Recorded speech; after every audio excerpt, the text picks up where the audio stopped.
سلام دوستان عزیز، سلامی گرم خدا و همیشه ما هموطنان عزیزم تقدیم میکنم. امیدوارم همیشه در هر جای دنیا که هستید خوب و صحتمند باشید. خب در این ویدیو میخوام از باره کنسرت آریان جان صحبت کنم، با وجود که هیچ نیاز نداره از این باره کسی صحبت کنم و متاسفانه بعضی اشخاص هستند که آدم مجبور میسازن که صحبت کنن. خب طوری که همیشه ما شاهد هستید در روز جهانی زن یعنی 8 مارچ خانم آریان سعید در شهر کابل کنسرت داشتن. واقعا خیلی جای افتخار هستش، اما متاسفانه بعضی از هموطنانی عزیزمان که یا خدا میدونه اونا که بودن مخالفت داشتن و از طریق یوتیوب و فیسبوک مخالفت خود رو پیش میکردن و کامنت های خیلی بعدی رو ناشته میکردن. نمیدونم اونا کی بودن و کی هستن، اما به نظری من فکر نمی کنم که اونها کدام آدم های عام باشن یا کدام هموطنانی خود ما باشن که این کار رو انجام بدن، چون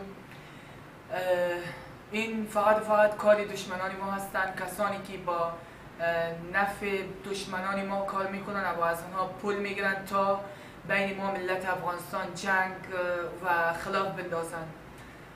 و به نظر من همچنان هیچ وقت هیچ افغانی، البته افغانی وطن دوست، دلش نمیشه و نمیخواد تو در خانه خودش تو آتش بکشانه و یا از چشم هموطنان خود اشک بریزانه. هرگز هیچ کس دلش نمیشه این کار رو انجام بده تا که اون کسانی که این کار رو انجام میدن 100% دشمن ما هستند و هیچ وقت خوشی و آرامی ما رو نمیخواهند. من نمیخوام از اون آدم ها و یا از کشورهای اونا یا کسانی که اونا رو کمک میکنن از اون نام ببرم، اما فقط میخوام شما بیدار شوید و با خبر باشید. خب دیگه چی بگم؟ یک پیام دارم به خانم آریان جان، به خانم آریان جان عزیز. اولتر از همه میخوام بهت بگم خواهر عزیزم که متوجه کارهای خودت باش، ادامه بده و خیلی آزادانه آهنگ بخوان و برقص دیگه. البته میدونید که اگر 5% یا 10% اگر از مردم مخالفش تو باشد، البته ما 90 یا 85% از ملت افغانستان تو رو دوست داریم و خیلی به تو افتخار میکنیم.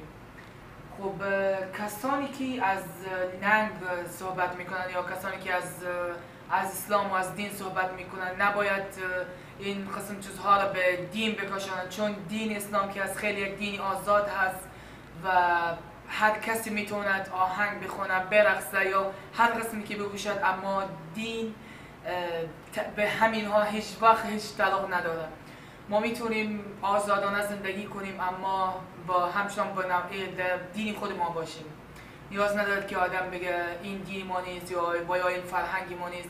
خب اون کسانی که میگن این فرهنگ ما نیست، میخوام ازشون بپرسم که فرهنگ شما چی هستش؟ آیا آدم خوری فرهنگ شما هست یا انتحاری یا طالبان؟ البته یا اونها فرهنگ شما هست که ما نمیدونیم. اگر شما او را فرهنگ خود میگین و یا او را عزت و مردی یا غیرت میگین، ما از او خیلی متنفر هستیم و هرگز کسانی که به افغانستان و ایران میکنن و مخالف آزادی مردم افغانستان هستند، اونها هیچ وقت نه افغان شده میتونن و نه افغان هستند و نه در افغانستان جای دارند. خب این پیام من با اون کسانی که بود که مخالف آزادی هستند. خب شما باور کنید قسم به خدا کسانی که مخالف آزادی هستند و کسانی که به خانم خود، به زن خود و یا به خواهرای خود خشونت میکنن، ظلم میکنن، این تو کسانی هستند که به سر مادرشان همچنان صدا بلند میکنن و دست بالا میکنن. البته من خودم هستم دیگه، کم و قدر زیاد نه دیگه.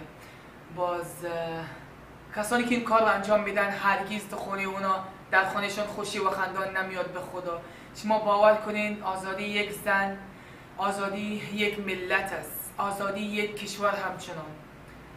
و دیگه نمیدونم چی بگم، فقط خواستم این حرفا رو بهتون بگم. و البته میدونم کسانی تو این ویدیو حالا خیلی مردم ها موافق نمیشن به حرفای من، مخالفت میکنن همچنان، اما من هرگز به مخالفتی و به حرفای شما هرگز گوش نمیدم، چون من خودمو به کسانی که دنیا را خیلی به تاریکی، خیلی به نظری بد یا مردم میبینن یا زندگی کسی مداخله میکنن و مخالف آزادی هستن، من اصلا مخالف اونا هستم و هرگز به حرفایشان گوش نمیدم و فقط میخوام به هموطنانی عزیزم، به همزبانانی عزیزم بگم که ما یک ملت هستیم و باید ما همیشه متحد باشیم، همیشه در کنار هم ایستاده باشیم و مثل دیگر کشورها خیلی یکی دیگه ما درد کنیم، احساس کنیم و هیچ وقت نذاریم دیگران به ما از ما صحبت‌های بد بگویند و یا هر کاری به ضد ما انجام بدن.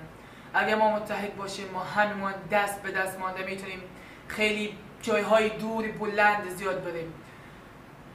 و فقط میخواستم اینو بگم هموطنان عزیزم، امیدوارم کسانی که مخالف من هستن و یا به حرفای من موافقند، امیدوارم همیشه خوب و صحتمند و سربلند و موفق و شاد همچنان باشید. متشکرم از شما.